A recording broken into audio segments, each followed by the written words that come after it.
Yes, another year, another sketchbook that I barely filled up, but I tried.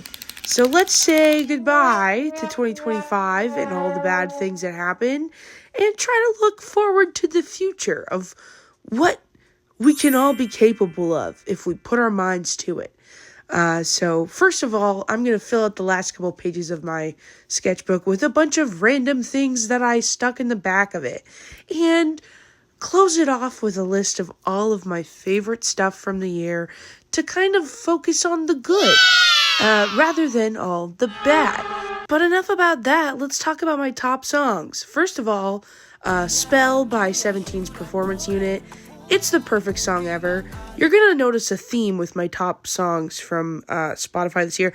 Together by 17, which is predictable. Now, we're going to change it up a little bit. Here's Good Graces by Sabrina Carpenter, because by golly, did that blonde girl really get me through a lot of bullshit. And I don't think you guys are going to see this coming, but it is God of Light Music by 17, which is the trot version of God of Music, which was only a couple songs after this one. And wouldn't you believe it, guys, the final good song that I loved so much this year was La La Lee by 17's Hip Hop Unit. And wouldn't you guys be surprised that actually the vocal unit has all my favorite songs? So why are they not on there? But anyways, it doesn't matter. It doesn't matter. Those were my top songs of 2025. Now, wouldn't you guess it, I'm also going to talk about my favorite shows. So first of all, One Piece. Every time I think it can't get better, it keeps getting better. Holy shit, what a show. And then I also added Smiling Friends because Pym is everything to me. Queen Charlotte. I think I also watched Bridgerton this year. I can't remember. All the days blend together. But I watched Queen Charlotte and it was probably one of the best things I've ever watched. And then I also watched a Japanese drama called Cinderella Closet, and it's so gender, so perfect, so awesome. And then I also watched Perfect Match, which was a Chinese drama, and it was pretty good. So let's move on to my favorite books. I had a goal this year to read 20 books. I only read 17. Yep, that's because I would not finish a bunch of them. Anyways, The Bell Jar by Sylvia Plath. I had never read that. Fantastic novel, okay? Very good. The Thrashers by Julia Soto. Amazing. What a fun thriller. I really liked it. Julie Soto. That's my bad. Please punch me in the face for making a mistake. Thank you. The next book that I'm adding on here is The Compound. The Compound by Aisling Rawl. Is that how you say that? Wow. What a novel. Really loved that. It was another really great thriller. I got really into thrillers this last year. Because it helped distract me from the bad. And then I also read You by Caroline Kepnes? I'm not very good at this. And it was, that one was crazy because it made me really scared of men. And then I also read Women Who Run with the Wolves. Clarissa Pinkola Essis. Now, I tried to learn a lot this year, but I also tried to have a little fun. So, here's some of my top movies. Blink Twice, another thriller. Wouldn't you believe it? Really good. I also delved into a lot of old movies, like 80s movies. Earth Girls Are Easy. Amazing. Jeff Goldblum, please call me. Wow. I watched Pride and Prejudice for the first time. It changed my Letterboxd top 4. Amazing film. I can't believe I had not watched it before. It absolutely changed my life. And then I watched Ninja 1 and 2.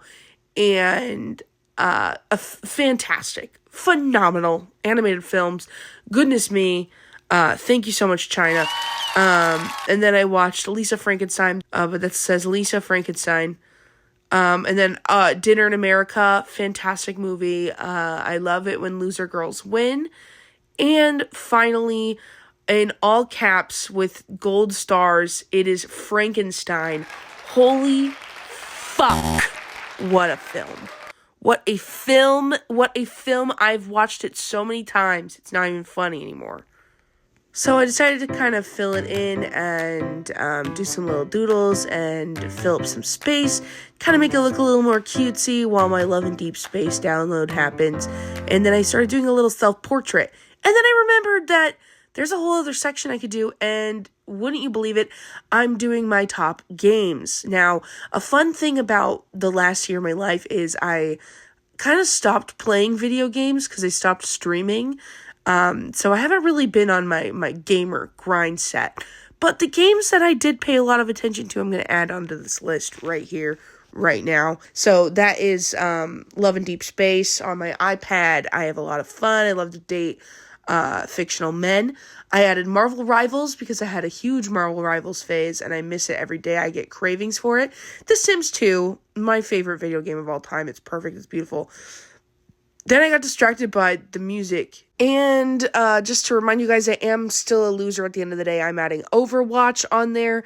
I miss playing Overwatch with my friends so bad. And I played a lot of Style Savvy, both on my DS and on the emulator I have on my phone. The one on my DS is where I experiment with things, and the one on my phone is a long-running game. I've been playing it for over a year on my phone. And, of course, Dress to Impress. Honestly, guys, if this last year I didn't have Dress to Impress and a lot of edibles, I probably wouldn't have made it to this day. So say thank you, Dress to Impress, and also weed, for getting me through it all.